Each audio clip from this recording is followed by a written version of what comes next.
Varencella Santaria, Oya Shango, Lienya Macumba.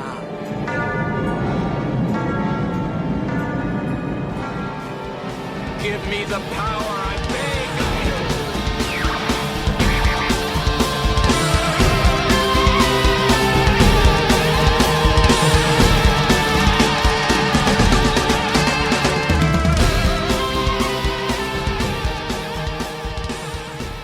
Hey, fun fans. It's a very special edition of We Enjoy. Thanks for joining us this week. We have a guest joining us for the main event this week, where we're going to talk about Child's Play. And Eric, would you like to say who that guest is? Our guest is WWE's own Liv Morgan. And yeah, we're very excited to have her. I know we mentioned, we're a few weeks into this podcast. We mentioned that in the first episode that we would try to have some guests once in a while, and Liv is our first. She's great, and she's a huge Child's Play fan, which is why we have her on. I guess I want to, just tell people going forward, because I think, people might wonder, we'll be a guest every week. It won't be a guest every week, but once in a while, I think we're going to mix them in. And I think we'll mix it up. Maybe we'll have people on sometimes if they were involved with something we're talking about. But other times I think it'll just be like Liv, if you're a big fan of the thing we're talking about and you want to come on and talk about your own fandom of the thing, let's have you on too. So also, Eric, it's WrestleMania week. It is WrestleMania week. And you can see Liv Morgan this weekend at WrestleMania. And she's got a match. She's going to be with her tag team partner, Ruby Riott, as part of the Riott Squad. She's going to take on several other teams in sort of a tag team turmoil match to determine contenders for the tag team championship. So she's going to face Naomi and Lana, Dana Brooke and Mandy Rose, Billie Kay and Carmella, and Tamina and Natalya. So you could see her there after you listen to her talk about almost the entirety of Child's Play with us. A lot of Child's Play. And Matt, you and I, we were having our pre-podcast conversation. One thing we forgot to talk about, I'll just mention it right now, is we intend to do an episode after WrestleMania. We need to figure out if we'll record that on Sunday night or Monday morning. It depends on how tired we are of all the wrestling. Yes, it'll be a lot of wrestling. Well, again, 2 nights, it's a lot. But as we recall from last year, hopefully it stays the same, shorter nights. I mean, yes. At this point, there are pay-per-views that have gone up all year long, whether it's pandemic related or not, that have been shorter than Monday Night Raws. Yes. There have been 2.5 hour pay-per-views, which are chef kiss. I think we can all agree on that. But yes, I'm not saying that both nights of WrestleMania will be 2.5 hours each, but they'll be shorter. Maybe, at most 3.5, 4 hours. Yeah, but either way, I'd say by Monday at some point we will have a podcast, a We Enjoy Wrestling episode up where we discuss all things Mania. We have the Mattitude, Eric. I'm Matt Fowler. Say hello, Eric Goldman. Hey, everybody. You heard me talking already, but here's my official hello. Yeah, but they didn't see you enter the room. That's true. You can find us on Twitter at the Matt Fowler, the Eric Goldman. The podcast is at We Enjoy Podcast, and Patreon. You can find us at patreon.com/We Enjoy Podcast. And for a couple of bucks a month, you can get a completely commercial free version of this cast. And I think it's worth it because commercials are annoying, even though you and I grew up with them and we remember some of them fondly. And some of them are actually part of our pop culture lexicon, being the age that we are, and that we can only make jokes about them with other people our own age. But not so much anymore. I think people are kind of over it. I don't mind them when I see them. It still takes a little bit more for me to get commercial-free versions of things like Spotify and Peacock and stuff like that. But I think, it just depends on what the commercials are and how much they repeat of the same one. And there's a lot of factors involved. I've told you I'm married to a commercial hater. She will not have it. No commercials in her viewing. Trish is ad phobic. That's true. Yes. So certain streaming services we've had have mysteriously been upgraded to the commercial-free version without. Nobody's going to tell her what kind of toothpaste to use. That's right. Time to make the donuts. And where's the beef? Let's get into some news of the week. Quickly, we're going to run through a few stories here. Some of the biggest news to sort of go up half week here. One involves yet another giant Netflix deal, multi-million-dollar deal. Mm-hmm. That's, was it 400 million, 450 million? 469, I believe. Nice. Yeah, Netflix has purchased the rights to both Knives Out sequels. And Daniel Craig is reprising his role as Benoit Foghorn Leghorn Blanc, and with writer-director Rian Johnson also coming back to do the movies. look, I saw a lot of not outrage, but just a lot of like I would call it a little bit of feigned shock online about this. We know what Netflix pays people. Yeah. I'm not. I was not floored by this news. I think the first one made over $300 million against a $40 million budget. It was a huge hit. It had legs, which movies don't tend to do these days. It actually stayed in theaters. Through both big holidays. And when Ryan Murphy is getting, I think he got $400 million to, I think, make 3 or 4 series, and right. So far, 3 of them have been mediocre as a generous term. That this makes complete sense. They've been overpaying people since I think the start of their business. This is kind of what they do. Yeah, that is. I mean, why it surprised me was because I just didn't even think it was a possibility. I mean, yeah, Knives Out was a huge hit for Lionsgate, Saw's own studio, Lionsgate. But what most of us didn't realize that when this came out, a lot of it was like, how did that happen? And there was, there was the first story, and then there was a kind of big follow up in Hollywood Reporter a few days later. And basically, it turns out that Ryan Murphy and his producing partner Ram Bergman owned the rights to the series, and they'd licensed it for the first film to MRC and to Lionsgate. But the sequels were never like officially locked in with Lionsgate. It was just an assumption that they would happen with them. It was everyone's assumption, but it turned out that because it wasn't an automatic thing, and yes, they had the right to kind of bid on it first, but yeah, they don't have Netflix bucks. And Netflix came in hard. They said, look, this is the pandemic's doing, probably, that Ryan Murphy and Ram Bergman certainly like believe in theatrical, but that in about January, when it was like, oh man, is everything going to come back? We're starting to film this sequel the first one pretty soon.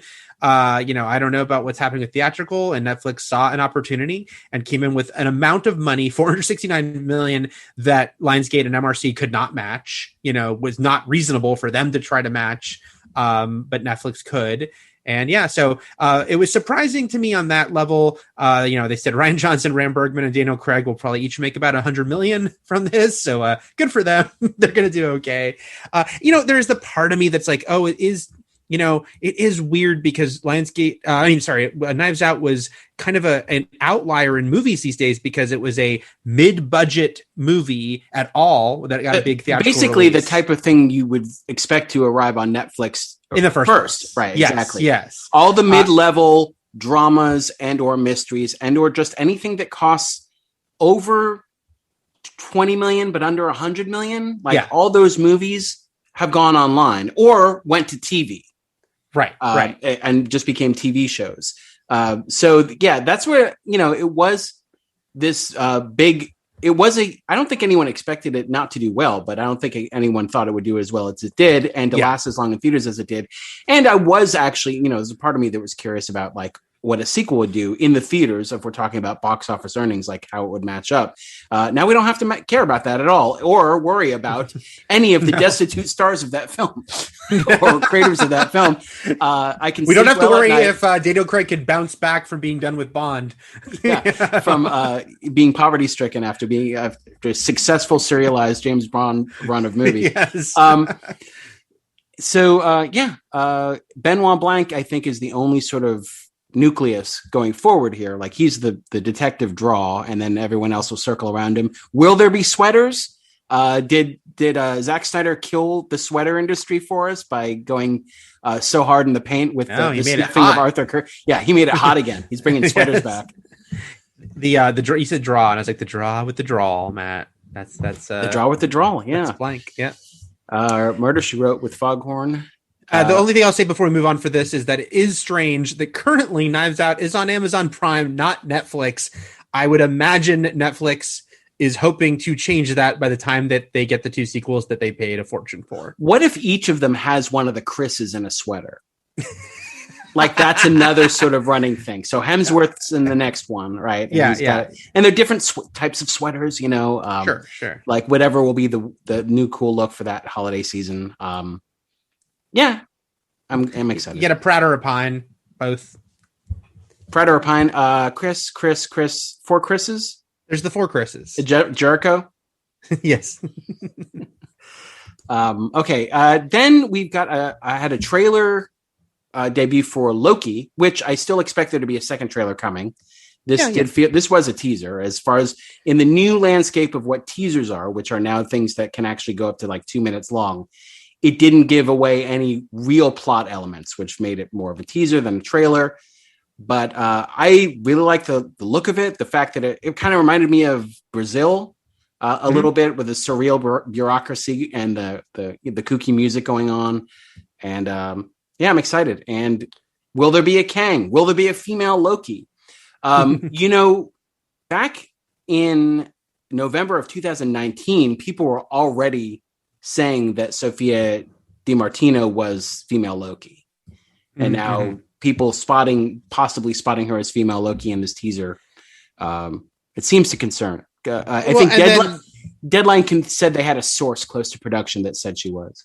And the trailer uses the term, it used the term Loki variant, which obviously fits with the fact that this is not the original Loki. This is the one from Endgame that escaped. But if you're going to do variants anyway, why not get really out there and do the variants that the comics have given you, which gives you a lot of different options. I'm really into this too. I'm sure there will be a third one, Matt, because this was the second trailer, however you want to phrase trailer, because it was the first one from December when they did that Disney event, but I don't think they called that one a trailer or teaser at all. They said first look or something.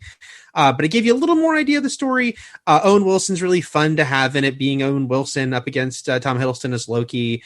And as someone who was all into WandaVision, I love the weird, and I love that these shows can probably, and again, I know, guys, it's like, this is not, there's people who, who say like, this is, you say this is weird. There's weirder stuff. Of course there's weirder stuff, but still, this is probably not something they would have done as a film.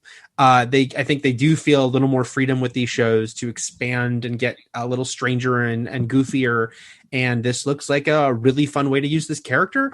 And it's just funny for me, Matt, to think about. I've mentioned before, New York Comic Con 2011, I guess it was. They did a panel for the first Avengers movie with Ruffalo, Evans, Kobe Smulders, and Clark Gregg, and Tom Hiddleston. And that's when I discovered the cult of Loki, and that all these girls were screaming for Tom Hiddleston, and that he got all the questions and Chris Evans was kind of ignored.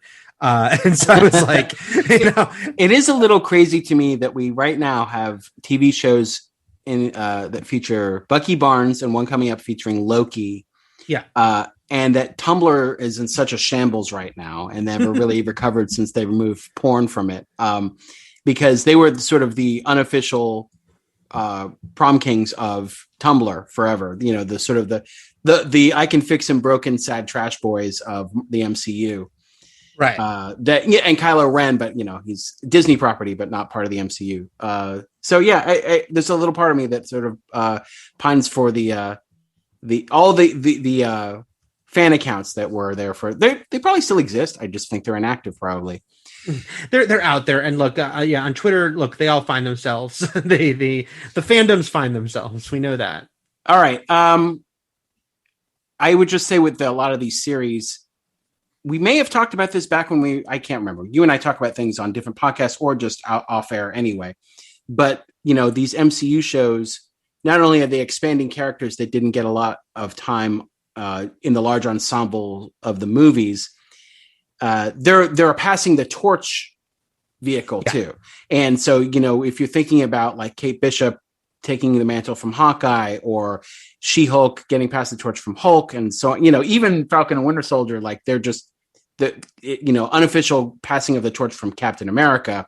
Mm-hmm. And while it's sort of phasing out the larger, higher paid stars of the MCU for a new generation, they're doing it the right way by using these stars. But if we're also looking to actually change Loki's form, that could be something that's going on here too.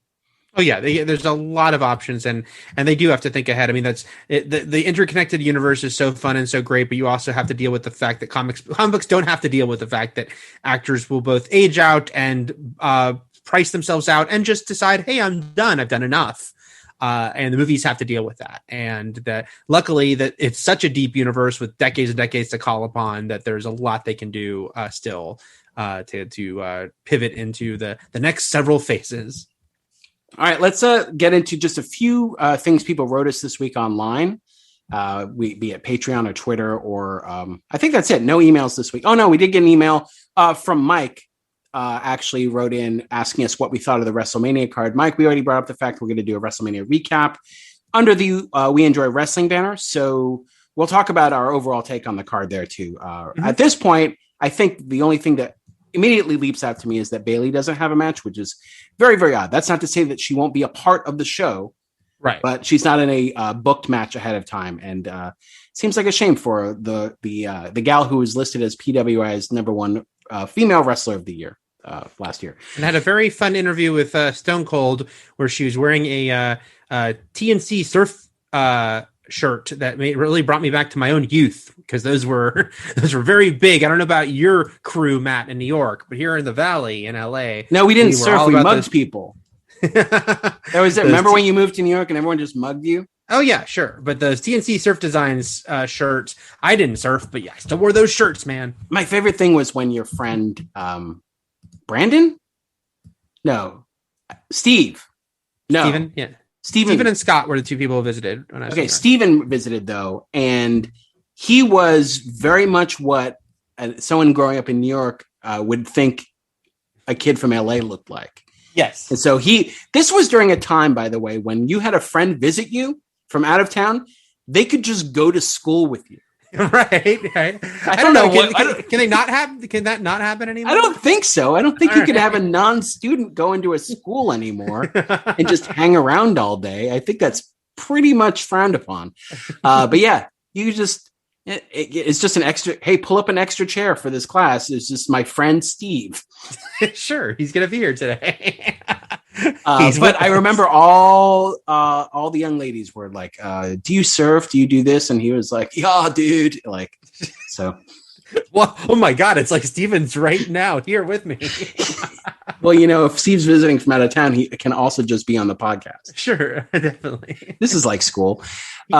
So Torolf wrote in on Patreon, and actually his whole message was about mispronunciation of names. So German names specifically. So Torolf, I hope I pronounced your name correctly, but he said, Matt, when you mentioned Jürgen Prochnow, you said you didn't know how his name was pronounced. Let me assure you, you did not pronounce it correctly.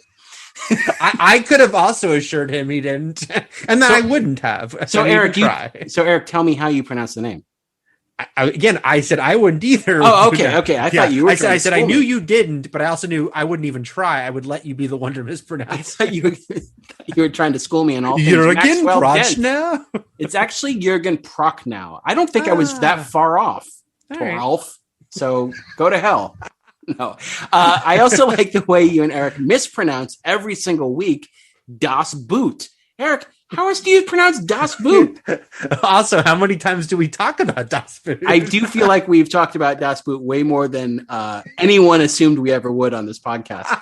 Okay, but fair. I will say this, Torolf, if we're pronouncing Das Boot wrong, then so is the RoboCop animated series that used the pun Das Reboot. That's right. And that's how we take all of our lessons in language, is from episode titles from RoboCop the animated series. Anyway, Torolf says that our way is better for saying Das Boot anyway. Been a fan since channel surfing and like your new main event format. Really looking forward to watching all the Chucky movies, most of them for the first time.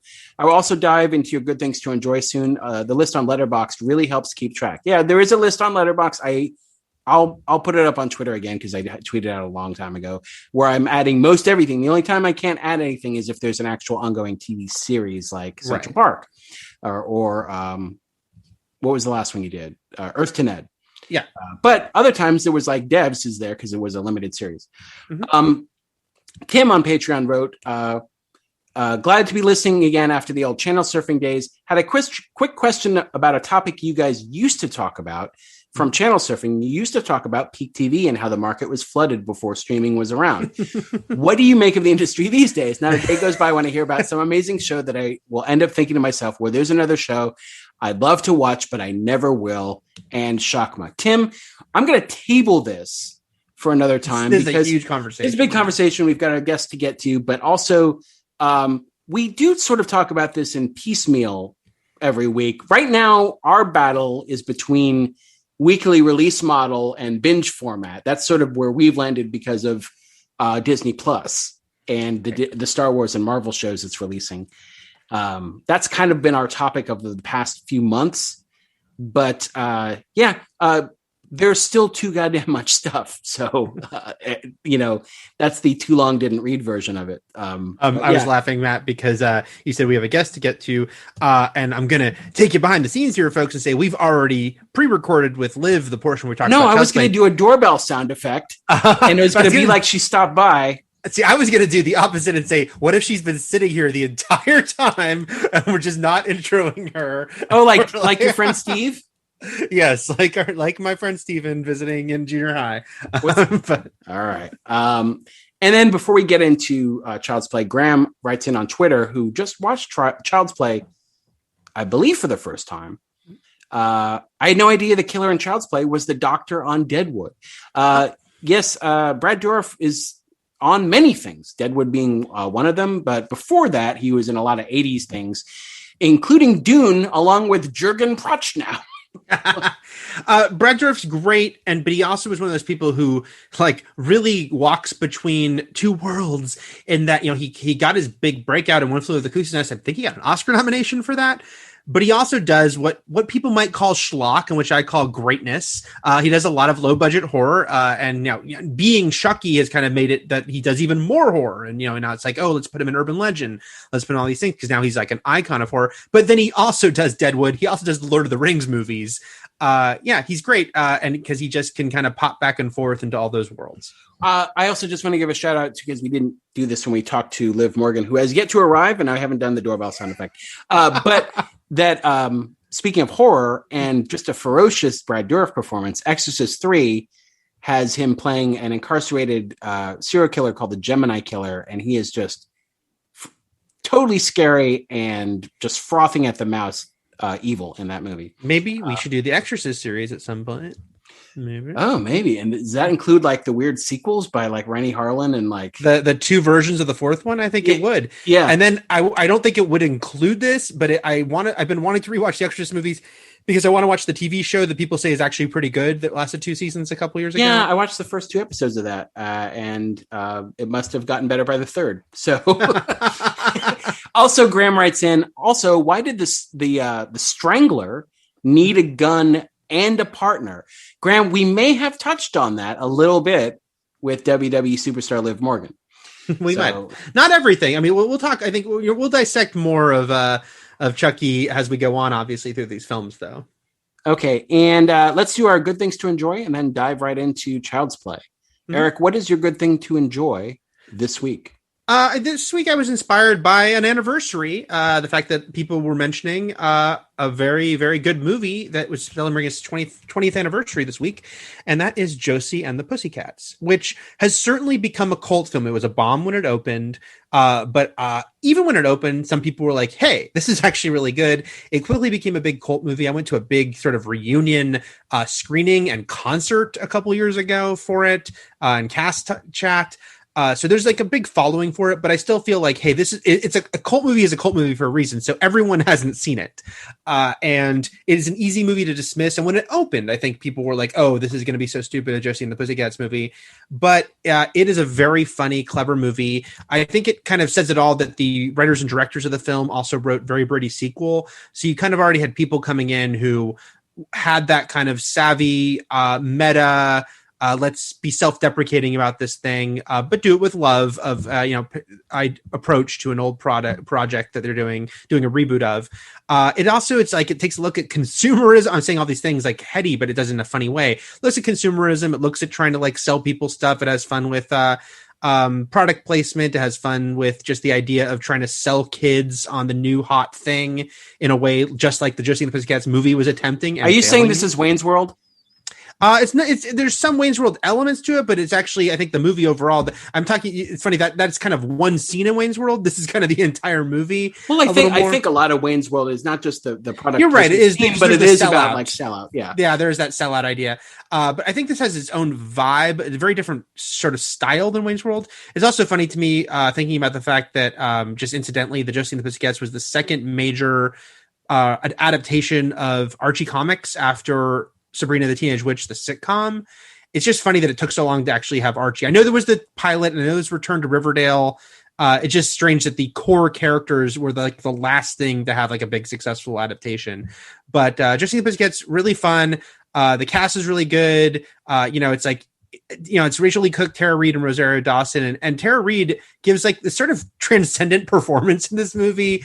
It's easy to be like, oh, Tara Reid, she did all the Sharknado movies afterwards and whatnot. And, not think that she might be like, great at something like Josie and the Pussycats, but she's actually very funny in it. The whole cast is really good. Parker Posey's awesome in it. She's always awesome because she's Parker Posey. Yeah, I really dig this movie, and it was nice to see all the love pouring out for the 20th anniversary. And you should check it out, and you can, if you wish, on HBO Max currently. That is a movie that I have not seen, and I've heard nothing but good things about for probably the past 20 years? 8 years. No, just like 8 years. This past decade is when like sort of the cult of it rose up more. Saying that everyone said it's still really good. I know you've always liked it though, so I've always heard good things about it from you. But yes, because you liking something, you liking something is not enough for me to go see. I'm just, I need at least like 4 or 5 backups. Sure. But yeah, I do want to, and I will get around to it this week. I'm trying to cram, or the next couple weeks, I'm trying to cram as much Oscar fare as same I can. here. Yeah, Matt and I were texting because we're both doing the Oscar watching. Yeah, I just manked the other day. You ever mank? I manked. You inspired me to mank. Oh, I inspired you to mank. I was glad I was there as a fellow manker. Yeah. You texted me about manking, and I manked it that night. I like everyone in Mank, and I like the people who made Mank, and yet I really had to work myself up to Mank. I wasn't like excited about watching Mank, so I kind of had to force myself into Mankdom. Nomadland, I also enjoyed, but guess what, Eric? I don't think I would enjoy the nomadic lifestyle. Oof. Not for you. no one in that movie, spoilers, sorry, very slight spoilers. No one in that movie at any point says, "Welcome to Nomadland." So I was waiting for it the entire time, but it didn't happen. And if we're talking about John Hammond in Jurassic Park, where they spare a ton of expense? Nomadland. It is a dirty lifestyle. It is lonely old people, but it's a good movie. Okay. My good thing to enjoy this week is maybe also a cult film, but I don't readily know anyone who likes this movie other than you and me, Eric. I know there are others out there. Look, here's the thing. Here's how you know there's enough people, Matt. And I know only Matt can see this, but I've got the Scream Factory, Shout Factory Blu-ray. So proving that there is a cult audience for this film, that they made that. So. It is I don't even know if I can boast about it as a good film. It's just, I thought it was really cool and fun and interesting, and the production, from all the reports, it was just a mess from top down, with the original director getting leaving or getting fired depending on who you talk to, and Antonia Bird coming in and taking over as director after a few weeks of production. You see the title? I can't remember if you said the title of the movie yet. Not yet. I'm making him wait. And but then even she says that the entire thing was a mess. Mm-hmm. And that it wasn't the previous director's fault. So the movie is called Ravenous. It's from 1999. Robert Carlyle is in it, and that's the reason Antonia Bird actually came in to fill in and direct the film. Last minute, because she directed him in, what was it, Priest? Yeah, I think actually maybe one other thing. I can't remember. So she knew Robert Carlyle, who was a name at the time, still a name, but he, after Trainspotting, those guys became big names. So it's got Guy Pearce, who was also hot off of LA Confidential, Robert Carlyle, David Arquette, Jeremy Davies, Jeffrey Jones. It's kind of a dude movie because it's about frontier, the mountain frontier in 1840s California. And it's not based on the Donner Party, but it's about cannibalism. And it's really creepy. And Robert Carlyle plays like a stranger they meet in the hills, who is kind of a murderous cannibal and maybe a Wendigo, if you going by Native American myth. And Guy Pearce plays a sort of a former soldier who is kind of a coward, but found himself infused with a bout of courage that he couldn't quite explain during a particularly bloody battle. And I don't know, it's such an oddball film, and there's a very great score by Michael Nyman and David Albarn, who is David Albarn you'd recognize as the singer of Blur and Gorillaz? also Gorillaz. Yeah, and also if LA Confidential wasn't enough, I remember the end of this movie. I don't want to give anything away, but there's a certain look that Guy Pearce had where you and I both thought, like, he looks like a really cool action hero at the end of this movie. Yeah. He's supposed to be playing a bit of a weenie, but he looks too cool, and like his outfit and his hair and everything looks really But that cool. was kind of his thing. And it's funny because, Guy Pearce, look, he's had a successful career, but he never took off as a quote movie star. But No, his not like trilogy, his other sort of fresh face from LA Confidential, which was Russell Crowe, the other Australian. But the for me, the Guy Pearce trilogy, he probably did some other things in between. But LA Confidential, Ravenous, and Memento, he's like, film royalty for those three films, because I just thought they were all awesome. He was awesome in them, and just a really cool presence in them. Much of the time playing a guy who's a weenie but actually tough. That's he does that thing well. He's got the tough weenie market cornered. Yes. Let's see. Yeah, because Ed Exley was certainly a tough weenie, and so was Johnny Memento, who may or may not have actually been Sammy Jankis. We're not sure. He could have been. It could have been actually his real memory, or he could have just pretended he was someone else. Anyway, remember Sammy Jankis, everyone. Ravenous is my pick of the week. You can see that somewhere. I don't even know we can see it. It's not on a streamer, but it's rentable, and so you can lend them the Blu-ray you just showed me. And if you want to meet me, I can lend you my Blu-ray. I can't actually do that. He did show it to me through this Zoom call, so it does exist. And without any further ado, let's talk. Set him up for next week. Yeah, Child's Play. Obviously, so next week is obviously Child's Play 3. We're gonna mess it We're up. skipping 2. Sure. No, we're going Child's Play 2, which is available on Netflix. Yeah, that's actually a nice thing, is that they recently, a bunch of them, not all, went to Netflix. Someone had tweeted to us about, because I was incorrect that the first one was on Showtime. I'm sorry, it turns out it just left. But someone said, oh, they all left. And I was like, well, it was only the first one. We'll talk much more as we go into the second one next week about the studio change. But you'll almost never find the first movie paired with the others. But right now, 2 and 3 and a couple others are on Netflix. So, and that's the reason why the first movie was able to get rebooted. Yep. Because but we'll get into all that fun. Australians are involved. Will we? Yes. Will we get into it? Oh, we will. Was it Guy Pearce? Was he behind it? I don't think Guy Pearce was involved, but he might have been. Who knows? Guy Pearce was also in an excellent. Let's just talk about Guy Pearce movies. He was in an excellent movie called The Proposition. Did you ever see that? I've not seen that. Who directed The Proposition? Nick Cave? Was that the one Nick Cave directed? I believe it is. I believe. Look at that. I know more about the movie you like, and I didn't see it. I only like movies. I don't read about them.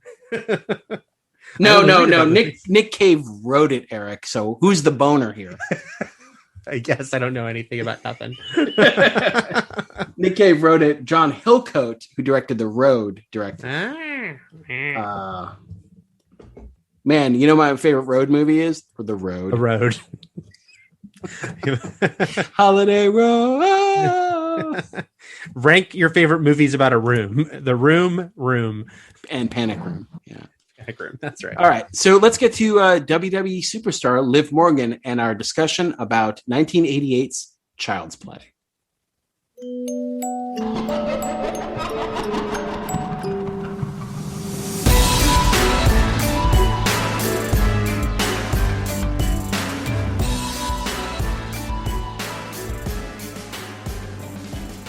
All right, guys, we are about to begin our dive into the world of Charles Lee Ray himself, aka Chucky, as we kick off the first of our Child's Play recaps. Now, for this first Chucky chat, we have a big fan of this franchise with us, who also intersects with another world that we happen to love, which is pro wrestling. Liv Morgan signed with WWE in 2014, was a part of the NXT brand before moving to the main roster in 2017. She's part of the tag team, the Riot Squad, these days. You can see her Friday nights on SmackDown Live on Fox. Thank you for joining us, Liv Morgan. Oh, Thank you. Yay. Thank you for having me. Oh my gosh. No problem. While this is going up as an audio podcast, I do want to mention that Liv and I both have some Chucky dolls accompanying us right now. I'm going to hold it anyway. Please do. He's there for us. He's covered. I have some really adorable pictures of one of my cats laying in Chucky's lap. Like she just decided to plop down one day and like, see, she's part of our family. She gets it. I could lie because it's audio and say that I have multiple Chucky dolls behind me, but I have none. I'm going to come clean. Chucky posters, Chucky dolls. Chucky oh, yeah. Got the whole all that thing. Stuff. Yeah, it's just this is my Chucky wing of my Chucky house. So, Liv, how's it going for you right now? It's going great. Have no complaints. We're on the road to WrestleMania, so all is well. So, Liv, I want to ask you about WrestleMania, which is coming up on August 10th and 11th. And while it's going to be different from what we would describe as normal and for what WWE fans are normally used to, it is still closer to what we would consider to be normal, especially when you consider that last year there was zero audience and it was taking place in the Performance Center. Are you excited to get back to something you're a little more used to? I'm so excited. I can't wait. I don't think anyone could actually wait. The whole reason why we do what we do, why we put our bodies on the line is for that crowd reaction, for that crowd energy to give that entertainment, and so to go a whole year without it, it's been odd and an adjustment, and it just puts things so much more in perspective. Like I was so appreciative of the fans, but now I'm like even more appreciative of the fans, and I just can't wait to see them. And there's going to be about 25,000 people allowed each night, so it's just going to be amazing. I know personally, I am pre-anticipating I'm going to cry the first time I get into like a live wrestling crowd, like just that energy. I feel that within me welling up constantly. I can't wait. The wrestling community is so huge, you know what I mean? So just to be in that atmosphere again. Oh yeah, definitely. Also, as part of a tag team with Ruby Riott, how do you feel about NXT getting its own women's tag team championship? I think it's awesome. I think it's so deserving. I think they're so deserving of having their own tag titles to represent their division because their tag team division is stacked and so impressive and so credible. So I think that it's been a long time coming. So I'm so happy for all the girls, and it just gets them more time on TV as well, which is awesome. They have another division title. So that's awesome. Excellent. You're here today to talk about A Child's Play, which, I wanted you to come on this podcast because I had just seen you post a lot of photos of Chucky and photos. I didn't mention it. So what was your introduction? Like, what were your first Chucky memories? When did you see this first movie? Did you see it first? Because there's so many of them. I think I definitely saw the first one for my first Chucky film. I think it was I'm pretty sure it was with my brother and his friends. He had some of his friends sleeping over, and they're watching a scary movie, and I wanted to sit in and watch, and they're watching Child's Play, and I obviously was very scared. Just the concept of one of your toys possibly being possessed by a murderer is frightening. So that was the first time I watched it, but I liked it for some reason. I don't know if it was a concept of the toy that made it more kind of appealing to me, easier for me to kind of understand as a child, but I loved it. I don't know. And so as you got older, was it just one of those things that you found yourself revisiting it a lot and going back to it? Yeah, that's exactly it. I watch movies all the time. I particularly like horror films, and the fact that Chucky, Child's Play, any of the Chucky films is always something that I can go back and watch again, even though I watched them all a bunch of times. To me, it says a lot, then I'm like, okay, I really like the film, and it's easy to watch. I agree. I've watched this a lot of times. Yeah. Chucky is also one of those things where so much about it at the start could have easily not worked, and it couldn't have taken off. They couldn't have got the puppetry could have been all wrong. The kid actor could have been bad, and it could have just fizzled out. But here we are, over 30 years later, and the franchise keeps going, and it's going to be a TV show. As you grew up and watched these movies again, did your perspective or opinion on these films change at all? Oh, totally. Because I was a child when I first watched it. So a lot of the things like even the humor or just parts of the scenes that I didn't understand or fully grasp when I watch it back as an adult. I'm like, oh, I didn't even realize this joke or this reference, or I didn't know what they were talking about when they said this, but now I understand. So it's fun to watch it back because you kind of feel like you're watching it for the first time in a way, just because you're understanding different things about it that you didn't pick up. Yeah, we're going to be talking about these movies for a few weeks, and one thing about Chucky is he's so durable, right? Like oh my gosh, yeah. Any other doll, their limbs would break or the plastic would bust, but he held on strong. I mean, he can get a new body if he needs to. Well, and this first movie really sets a high bar for how durable he is when you consider, we're going to get into spoilers for Child's Play coming up, but like considering how many times he comes back at the end of this movie, and then each subsequent sequel has to sort of even go beyond that. That's to kill him harder. right. He's been through a lot. All right, so let's dive here into 1988's Child's Play here. And one of the first things that jumped out to me is the first line of dialogue in this movie is Mike the cop, and he's yelling, "I got the Strangler," as he chases him. But then I thought the funny thing about Chucky is he's the Lakeshore Strangler, but strangling's not really his thing, right? Yeah. Unless he strangles people with voodoo. He seems so graphic and violent that I don't think. Well, I guess because he ends up being a doll. But I was like, I don't think he strangles anyone at any point of the franchise. He tries with Mike in the car, but it fails.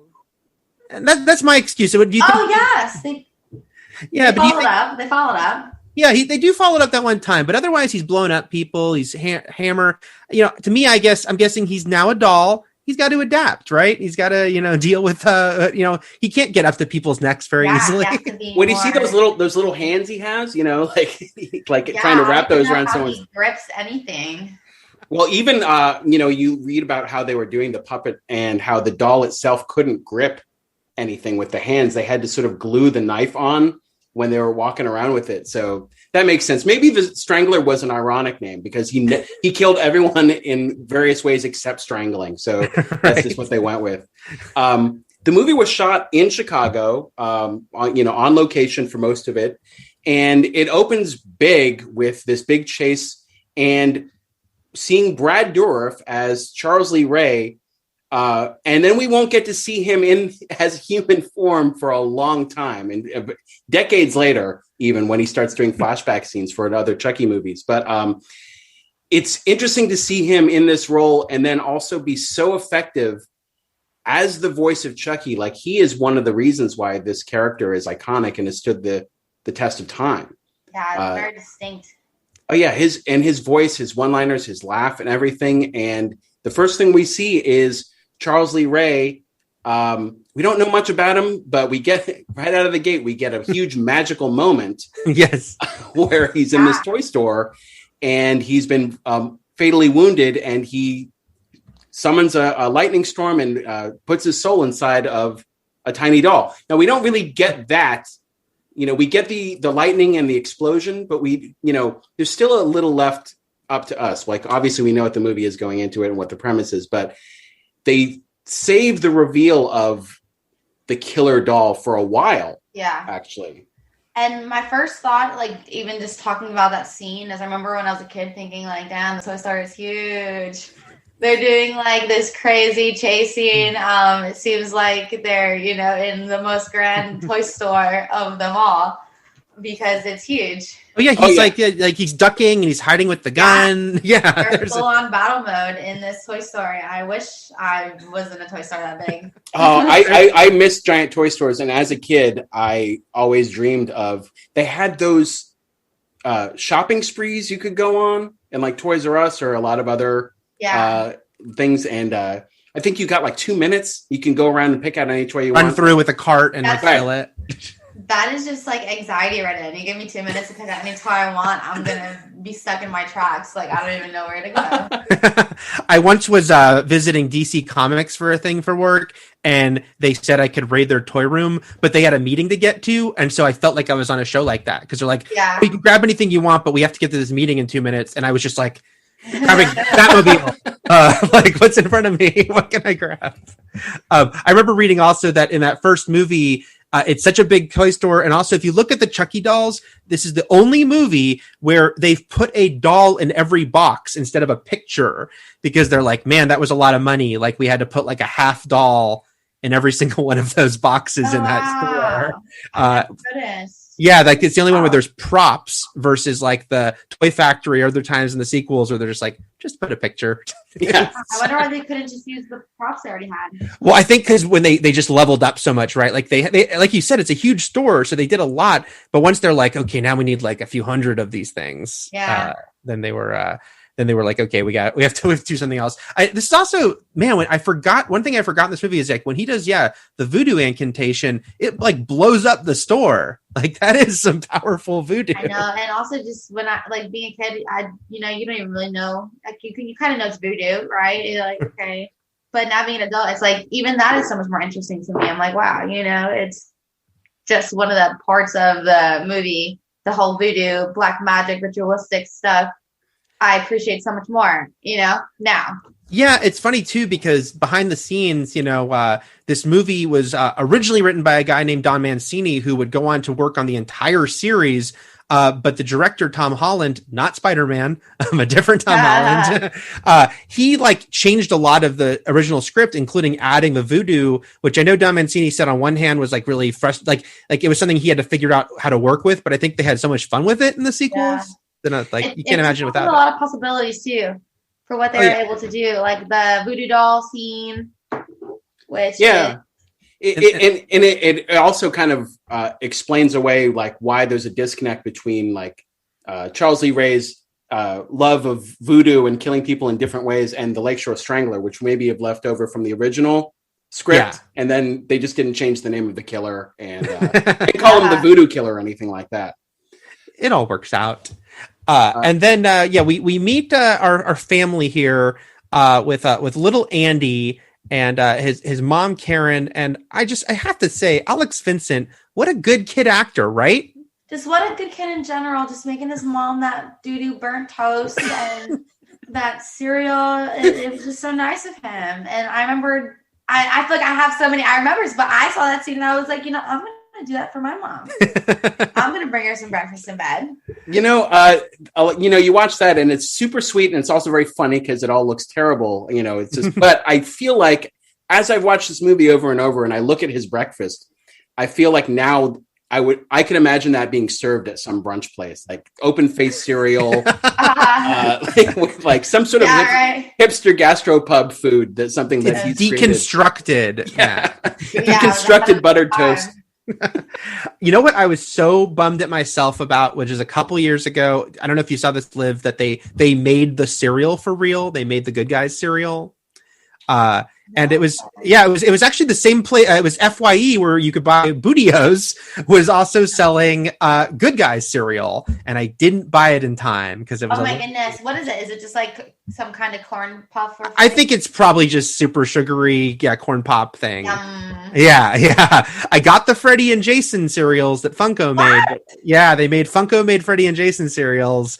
But I didn't What was get the flavor of that? Those were also kind of generic, like pop, ones. Wow. It was more about the box, but I wanted that because you see him in the movie, he's pouring that cereal. I'm like, so you didn't get the cereal for the movie that actually had the cereal? No. Right?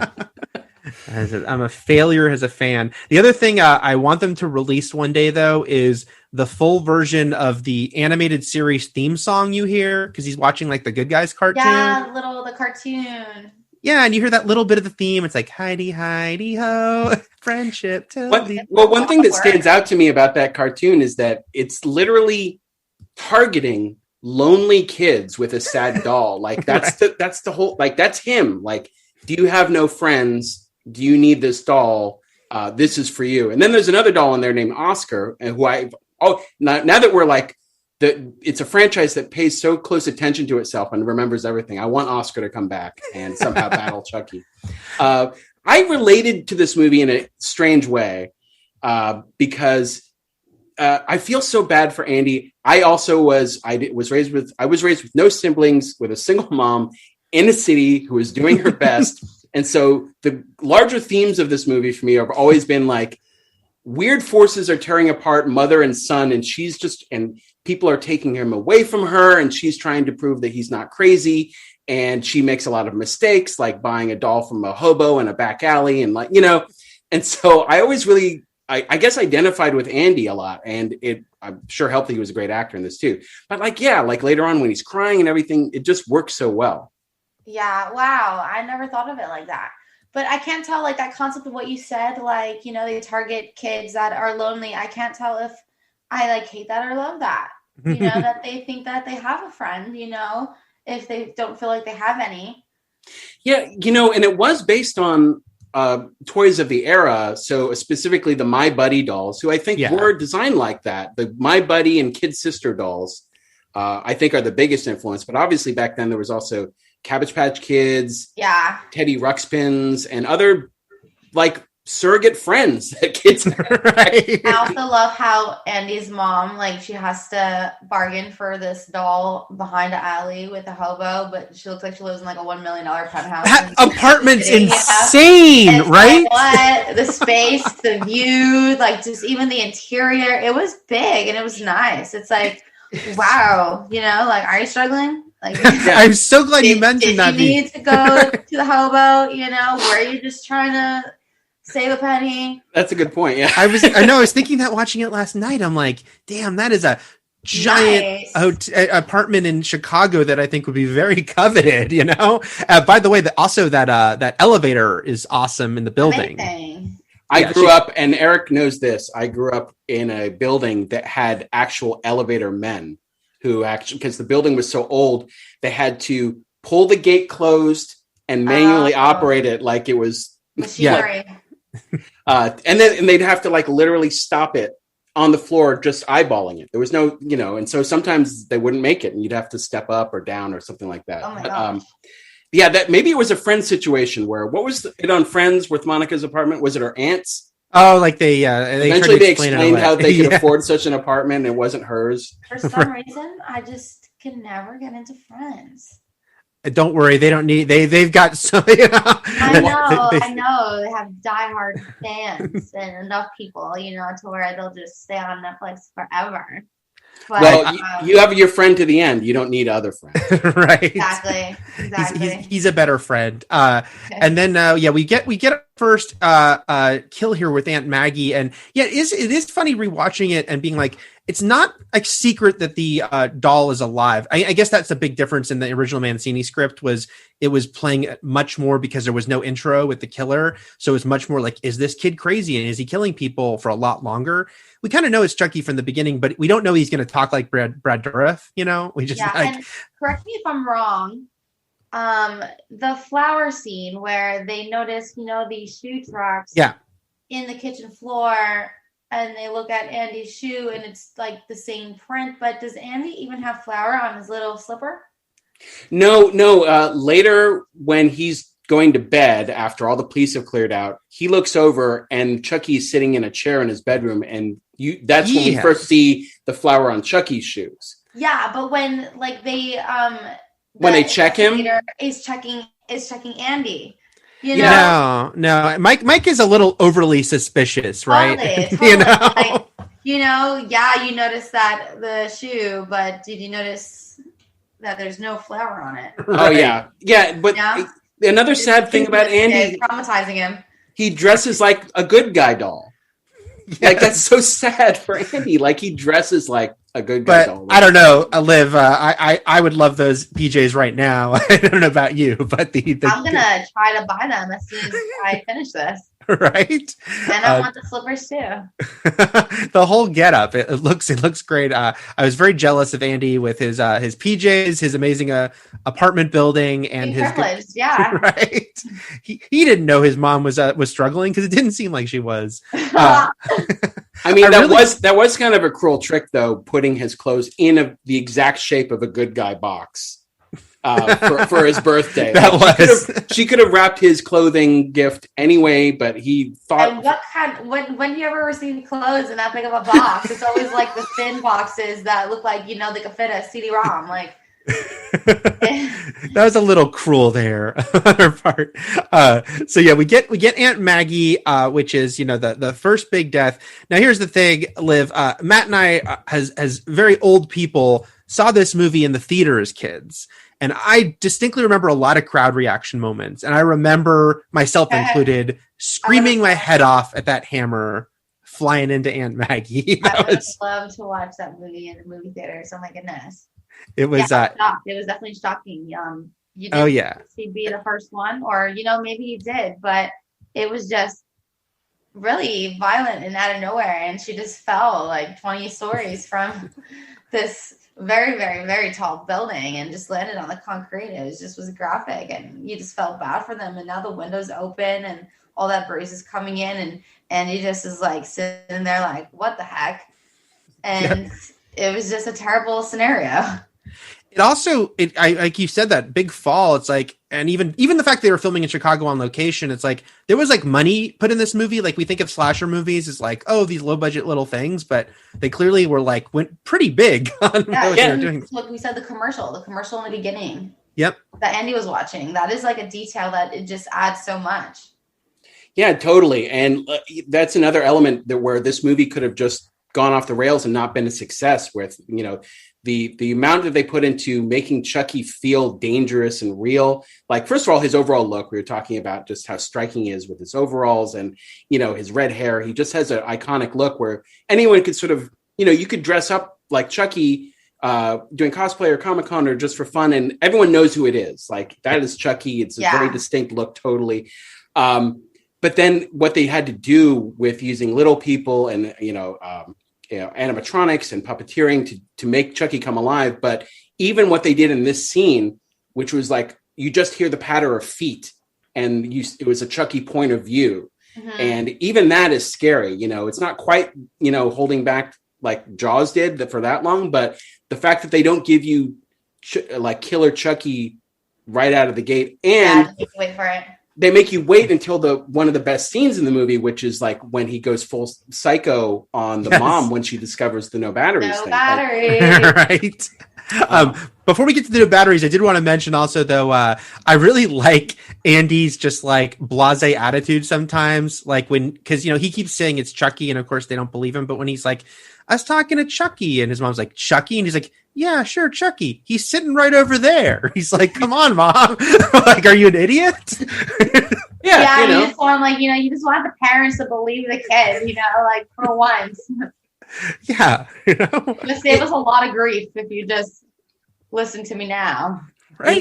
Even the scenes like that set up all of it before the no battery scene, and the moments in the background where you see Andy stick his head in close to Chucky's head because, you know, Chucky is actually whispering things to him, you know, like it's just so paced well. The movie moves well.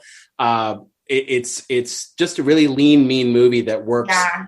And I think also you're so right, because it's like, you didn't know if they were going to give you more at one point.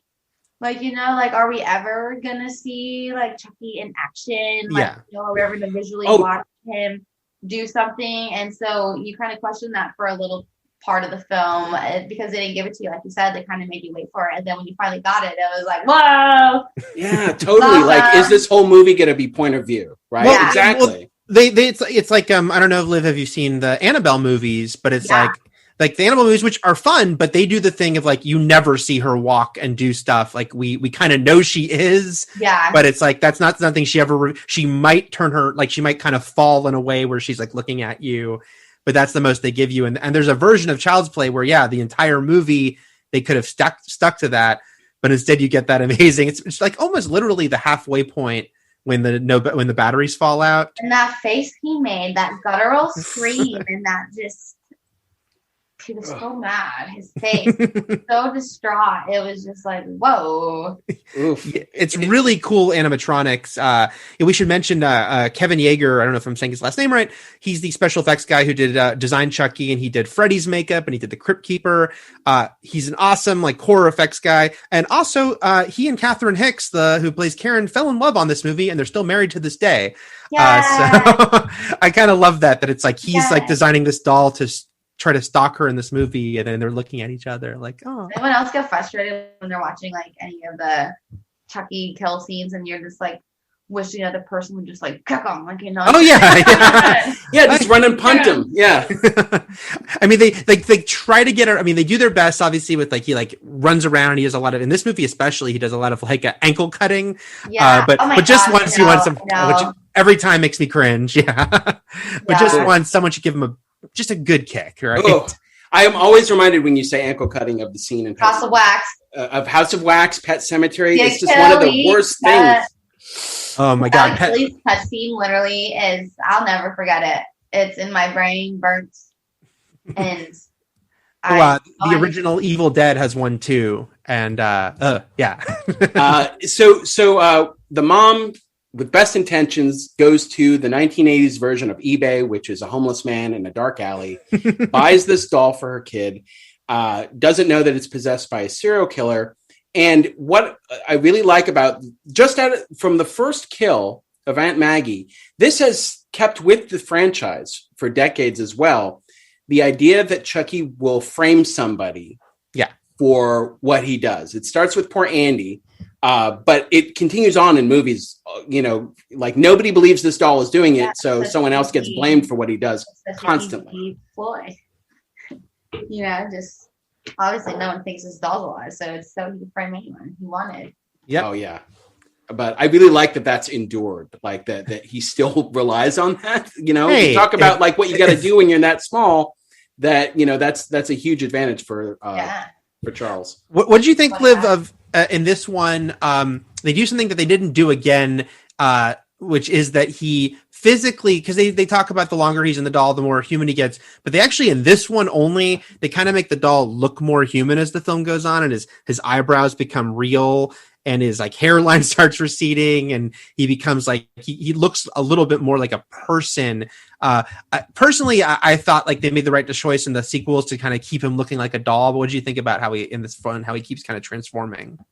I can't say that I even noticed it like that. I just thought like they just were trying to make the facials and the expressions just come across really well. But I could totally tell what you mean as far as like not the animation of it, but just how whatever the robotics of how they work his face is definitely way different in the first film than it is ever again.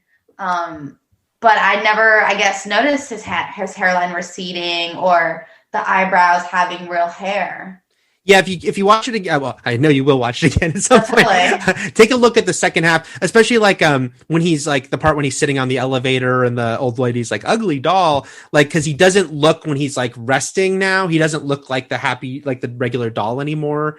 But it's a little weird. Like I think it's almost that little thing of like feeling like it's creepy, but maybe a little too creepy. So I think that because like we said, it's very effective as you see him like get all like, you know, pissed off and freaking out. But I think in the sequels, they're like, I don't think I noticed that either. I think I attributed it like myself to the fact that in the second half they used more actual human people. Yeah, sort of like so it looks more like they've got Chucky makeup on. But that's a good point. Where because his voodoo mentor told him the longer he stays in the body, the more human he's going to get, that he's going to start transforming like that. But that's the other rule that stayed with the movie for a little while up until the Voodoo for Dummies book is introduced. Yes. And then it becomes a little more free with how he can possess people. But yeah, for the first... I love that book. Me too. Right? That's another thing they need to sell. I would buy the hell out of that book. He has to, so he is stuck with Andy whether he likes it or not. They are they are friends to the end, which is like he has to possess Andy. Andy's the only vessel he can use because he has to go to the first person he revealed himself to. He didn't know that was the rule when he started, but now Andy is supposed to that continues on too through the rest of those movies. I feel like also in the first film, the progression of when he starts transforming more human-like, it's way slower in the first film as like compared to any other like of the other films. It's like he's back and he's already like, you know, having a nosebleed. And in the first film, they really kind of, you know, it was like I feel like it was a much slower process. No, I think you're absolutely right. And I think that's one of those things you just kind of have to, what the sequels are kind of like, well, everyone knows we're going to get to this place. We already introduced it. Right. It's just like they can't in the sequels wait too long to have Chucky talk because now we're waiting for him to talk, What are you doing? We won't get into we'll skip over the field trip here, but yeah, Chucky does take Andy out, or Andy, I should say, takes Chucky out when he skips school to go to basically a pretty bad part of Chicago, into sort of a tent city to find Charles Lee Ray's old crime buddy, Eddie Caputo, with where like the second explosion of the movie for a slasher movie. It's got two huge explosions, and this poor Andy kid has been through it. Right. Someone was murdered in his apartment the night before. Like a champ. He is. He has no complaints, no qualms about everything. He's just like, okay, friend. I mean, he's getting like pretty agitated with Chucky, but you're right. He's not like flipping out. I might flip out a little. He does. He's seen explosions, and he's okay. Right. He beats on Chucky when Chucky like won't come clean and like talk to his mom the way that he's been talking to Andy.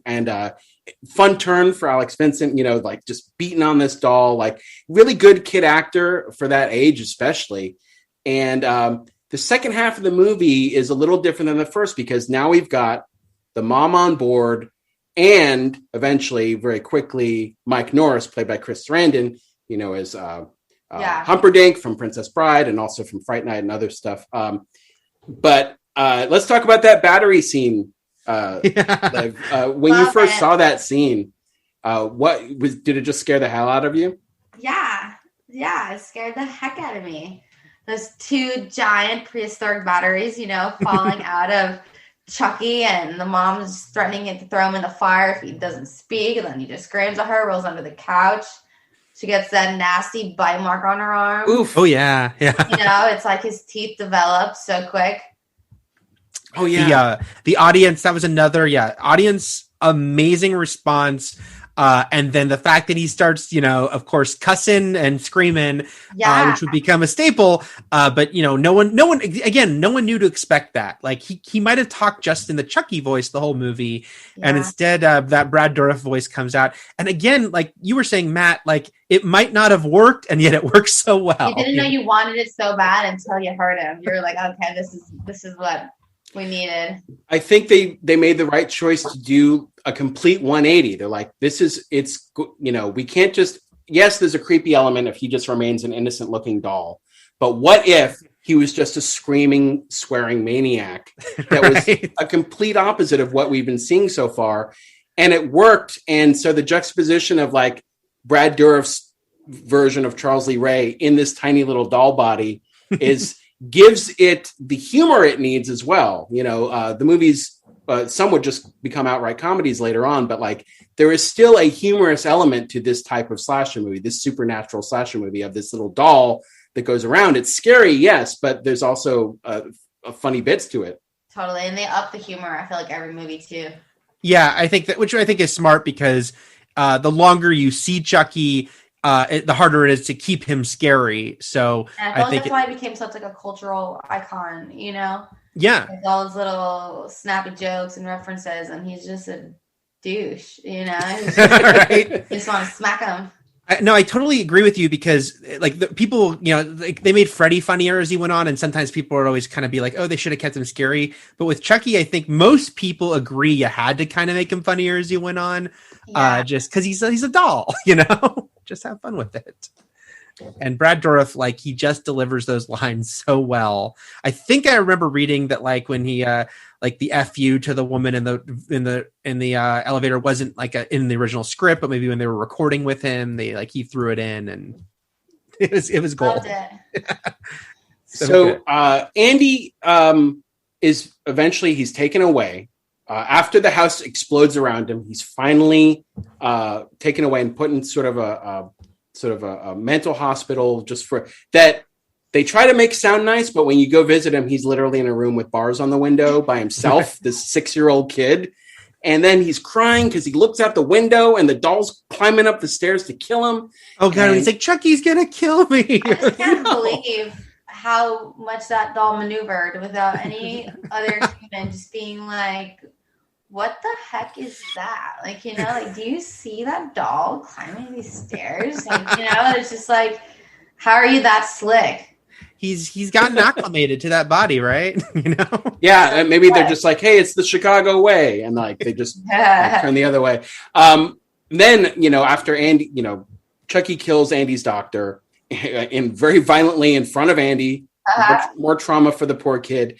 By the way, my quick aside here is the doctor is played by Jack Colvin, who was an actor on the Incredible Hulk TV show that Liv, you probably haven't seen, but Matt and I grew up with.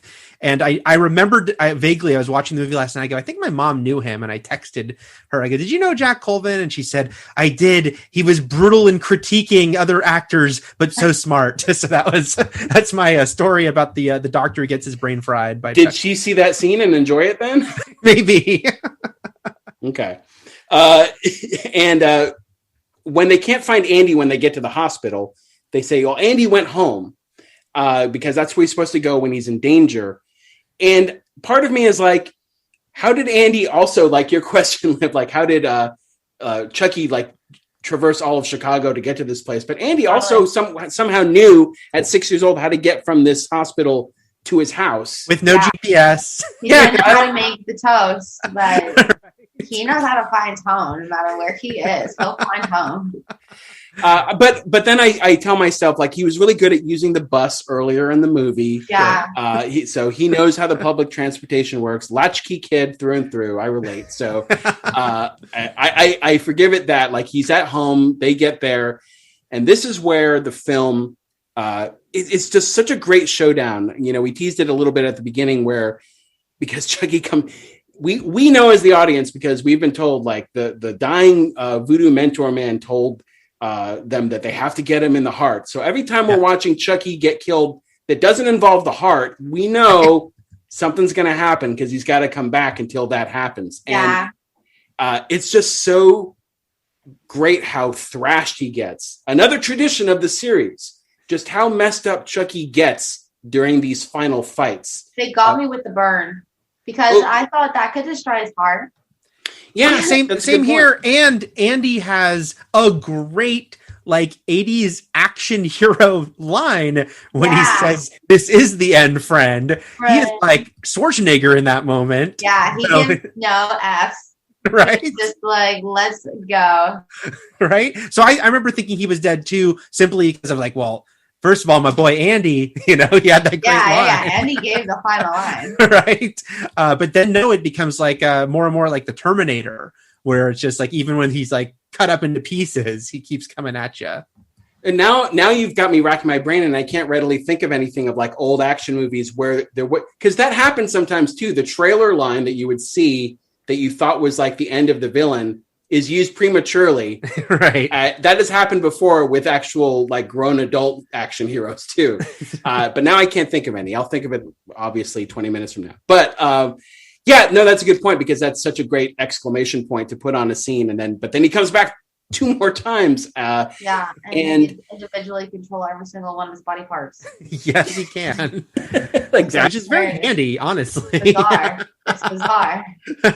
Like, he sends that arm through. You know? Yeah.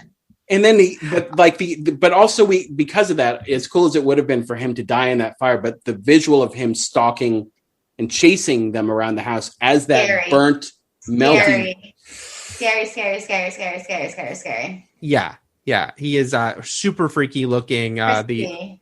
The crispy Chucky. If they make a toy of crispy Chucky, I will buy it. Because he is amazing. Me too. Right. They didn't make a crispy Chucky ever. They have not. I think it probably has to do with the fact that only MGM only made the first movie, and then Universal took over the rights, and they can't merch the first movie, because if you look at any of the T-shirts they sell, they always say Child's Play 2 as the copyright, because they can't do anything from the first one. But I want a burnt Chucky, dang it. Part of me feels it. Even though, as we head into Child's Play 2 after this one, we know that things don't really go well for Andy. And it believably so. After all of this is a crazy incident. Who's going to believe them? But I find solace at the end that the other cop also, by the end of the movie, because he gets attacked and Chucky tries to choke him to death. Yeah. Like, they've got one more witness. Witnesses. Yeah. Right? Like, it doesn't help them at all, but it made me feel better that like, at least somebody else. And then, and then it's just real somber. Andy's poor mom has to like go to a mental institution, and she's not even crazy. And she's just sitting there perfectly fine, worrying about her son. And Yeah, these people went through a lot. Dang it, from this doll. By the way, the guy who played his partner, the cop who gets choked at the end, and then now he's a believer. I was looking him up, and he had a lot of acting credits in the 80s, but then he stops acting and he becomes a screenwriter, and he wrote Cool Runnings and Snow Dogs and Little Giants, and he wrote the Grinch movie that came out 2 years ago. Really? So he was also, I'm pretty sure he was, unless I'm really wrong, but he really looks like him then. He looks like the boyfriend in All in the Family. Oh, he looks like it's not him, but I know exactly why you think it's him. Oh, Rob Reiner. But yeah, he's got. Yeah. He looks like 70s. No, because he looks like 70s Rob Reiner because he's got that shaggy hair. I thought that was him this whole time. No, but he's got that. He totally looks like him. Even though this movie is late 80s, he seems like he's from the late 70s, right? Like his whole. He does have a total swagger. 70s cop vibe for sure. Yeah. It doesn't go well for any of them. This movie, though, it is interesting how long it's endured. We're getting this TV show now. I know it's wrong, but I want to believe it. I know it's absolutely wrong because it's not internet. It's not on Internet Movie Database, but it's on Wikipedia. Someone added Chris Sarandon to the cast of Chucky, the TV series, on Wikipedia, and I want to believe it's true. Because Fiona Dourif's coming back, and obviously Jennifer Tilly. I love her. Yeah, same here. And it's got Devon Sawa and some other cast members that they announced. I want to be in it. Yeah. I know. We got to get. We're buddies with Devon Sawa, who's in it. And tell me once. I got to do a set visit, Liv, to the last movie, to Cult of Chucky, and it was like filming in Winnipeg. It was -20 outside with the wind chill, but I was still psyched because we were watching this awesome. Film a Chucky movie. We got to get you in that sucker, dang it. Yeah, it's going to simulcast on USA and Sci-Fi, right? Yep. And I do love that they keep bringing back actors from the other movies.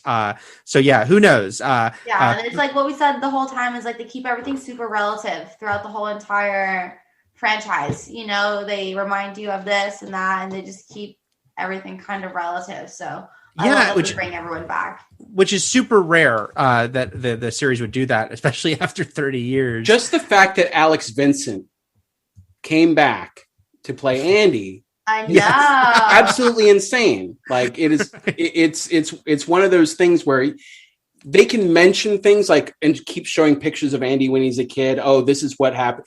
Don't you remember this case from Chicago and this, that? And you can always reference past movies, but to actually have him in the most recent movies. Yeah. Is he on the TV show, Eric? They haven't announced it officially, but I think it's safe. Then it's a Chris Sarandon thing. Yeah. So. it's a safe bet. So Liv, I know you're like into the whole series. So where does this first movie sort of stack up in the run of it all? I think 2. Number 2 is your second favorite? Yeah, I really love it. Bride of Chucky's my jam. That's my favorite as well. My jam. Love it. And then I'd say Child's Play. And then I'd say, I guess, part 2. And then part 3. And then I'd say Seed of Chucky. And then Seed of Chucky, Cult of Chucky, and then the Curse of Chucky. Mm-hmm. Yeah. That fourth one, to me, it's like hits that sweet spot because it's definitely leaning into the comedy more, but it also still kind of looks cool and gothic and horror, and just the fourth one is. I just named them all. What's the fourth one? That's Bride. Oh yeah, love it. Yeah. Best one. That's my favorite, and I got Jennifer Tilly to sign my poster for it, and I was really, really excited. I loved her sewing the doll back up. I loved, I loved her death scene. I loved him drinking the goldfish water. I felt bad for the fish, but like that just really affected me as a child, you know? Yeah. So that's why it's very prominent in my mind. I love that they go to Hackensack, New Jersey, because I'm from New Jersey. So I just was like, oh, they're in my hood. You know, I loved it. Chucky famously made an appearance on WCW once. Is it time to bring him back into the world of wrestling? Yes, he could manage me and Ruby. There you go. That would be amazing. You know, just like the way when the Muppets hosted Raw years ago, and Beaker gave Santino the magic potion of strength. I want deconstructed Chucky though. Oh, you want the messed up Chucky? Yeah. I agree. That's the cool looking. You know, Chucky. the Fiend right now kind of looks like the melted version of Chucky. Oh my gosh. But that's a feud right there. So I say, yeah, we got to bring in Chucky as your manager. I think. I love it. I would. It writes itself. We're gonna get them to do that. Well, Liv, any final thoughts here on your love of Chucky? No, you know, I'm excited for the TV show. I feel like I'm gonna go watch Chucky right now, but I always get scared watching scary movies by myself. And even though it's Chucky and I watched it a billion times, it still scares me because I believe that dolls can be possessed by humans. So it's still real. So I am scared. But whenever, what? Oh, I was going to say, whenever I post photos like that, I have a Chucky doll in my home. People are like, "How do you have that there?"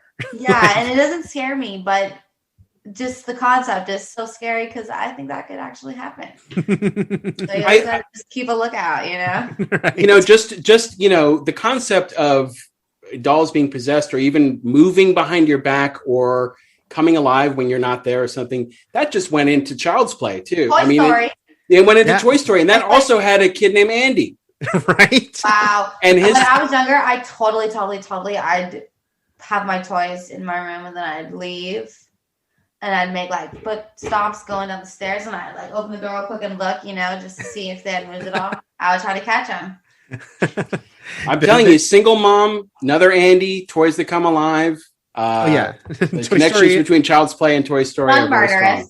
But yeah. That we know of, yeah. Right. That we know of. You know who was murderous, actually, in Toy Story 2? Little Axer dude. Oh, that's right. He was trying to kill Woody. The prospector. The prospector, yes. He was such a heel. Stinky Pete. Prospector? What? Did you like Chucky's appearance in Ready Player One a couple years ago? I didn't watch. What? Yeah, it's because Ready Player One, you know, they had so many different movie characters pop up. And Chucky pops up there for a moment. He makes. I've never watched that movie. Maybe I'll watch that now.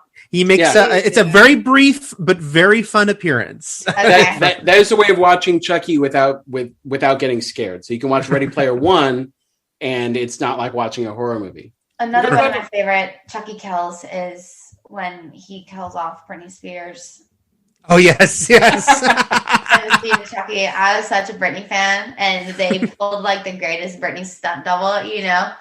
That's obviously Britney wasn't really playing that role, but right as well. I say embrace it because that movie is wild too, and that movie's iconic. They touch on a lot of themes. They do so much. Well, it just shows you how they can take this concept and they can keep changing it, you know. And that's what's so cool to me, that the same writer wrote all of these movies. Yeah. Is that like through the years he's like, okay, if I'm gonna bring Chucky back, I need to kind of shift him this time. He totally wanted to show gender equality with the kid, you know. Yep. It's pretty wild that they can do so much with this. It's great. Well, Liv, thank you so much for being here today to talk about our beloved Chucky. Yay! Have me back. Let's talk about Bride of Chucky. Would love to. Would love to. Totally. And I also like Scream. Oh. Yeah, I'm a little obsessed with Scream. I love Scream. That is a definite. I think that's one of the scariest kills of all time too. The opening kill in Scream. That was scary. That is so good. I saw that movie with my mom and my sister opening night. It was my mom's birthday movie, not her choice. We kind of got her to see it. Yeah. Mom, we're going to Scream. Right? But so good. So yes, we would love to have you back to talk more fun, scary stuff. Yes, let me know. Thank you so much. Good. And then in the meantime, of course, please check out WrestleMania, which will be on Peacock on April 10th and 11th. Liv, have a great time with that. And thank you so much again for joining us. Thanks so much. Thank you so much. And that was our chat with Liv Morgan. Liv, thank you so much for coming on. We really appreciate it. She wanted to come on for more, Eric. She wanted more. She wanted to talk about her favorite Chucky movie, Bride of Chucky, and then maybe even Scream, or one or the other, or both, or everything. Or maybe she should just be your new co-host. I thought you were going to say maybe she should replace me. But I was trying to be I was being more generous. You're being I'm trying to tell you that I'm quitting the podcast, Eric. Oh, wow. Damn. That's how I do it after our first guest. So let's talk a little bit more about Chucky. In fact, a few things that we literally forgot to talk about during our conversation with Liv. Not that we didn't want to. The one nice thing about us doing this in different sections is that if we screw up and forget something, I can be like, oh, wait, let's add it now. Well, we also weren't. I don't know. We haven't come across. We haven't decided whether or not we were going to try to force our guest to ever Shockma. So we're always going to have to add the Shockma tag at the end. So, and then if anything else we want to talk about the movie, we can add in there. But let's talk about the fact that we didn't bring this up while talking about Jessica Walter a few weeks ago, who recently passed away. But she was one of the original tryout voices for Chucky, based on because we even mentioned Play Misty for Me, and because of the role she played in that movie is why she got a tryout as being the voice for Chucky. Another they record. What are you doing? Say something. I was trying to let you finish what you were going to say. Another what? I'm just saying, chuck another one up for the Big J. That's a really specific thing to say. That's not what I was going to say, but that's all I can think of right now. The Big J. She before Brad Dourif, because again, they filmed the movie and they didn't know who was going to be Chucky's voice. And so she had recorded all of his lines and they test screened the movie with her as the voice. Now, again, it's a woman's voice, which, again, that happens all the time in animation. Bart Simpson is voiced by a woman.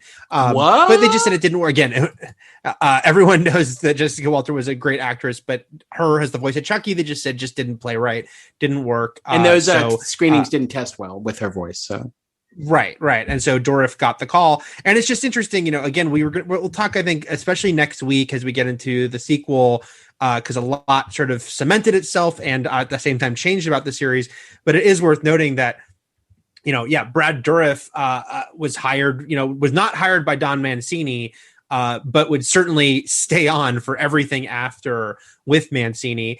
And even though Tom Holland and Don Mancini seem to have some issues with each other, there's been when they are interviewed, they not always great things are said about each other, which is too bad. But look, they made a great movie at the end of the day. But it seems like everyone's on board with the fact that Dourif was such a great choice, and of course, one of those situations where you can't imagine anyone else being the voice of Chucky. Boy, they had a real Mank Orson Welles relationship, didn't they? They did. It was very similar. I'm bringing it all back to Mank.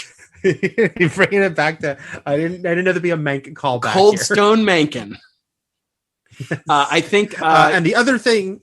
Well, this is the thing. Yeah. So Eric wrote down a few things we wanted to just briefly discuss about Child's Play at the end here, and Eric wrote down Chucky's gonna fart, and I just assumed it's like, oh, is that not something we wanted to bring up with Liv Morgan? He's like, no, Eric wanted to actually bring this up with Liv Morgan, but forgot to. These are just things. No, I wasn't avoiding it because of her. I think she would have seen the humor in it. I just literally forgot. Just like Jessica Walter, I just forgot to talk about it. Honestly, I thought we were saving it for the sequel talk because I think that's when Chucky's going to fart happened.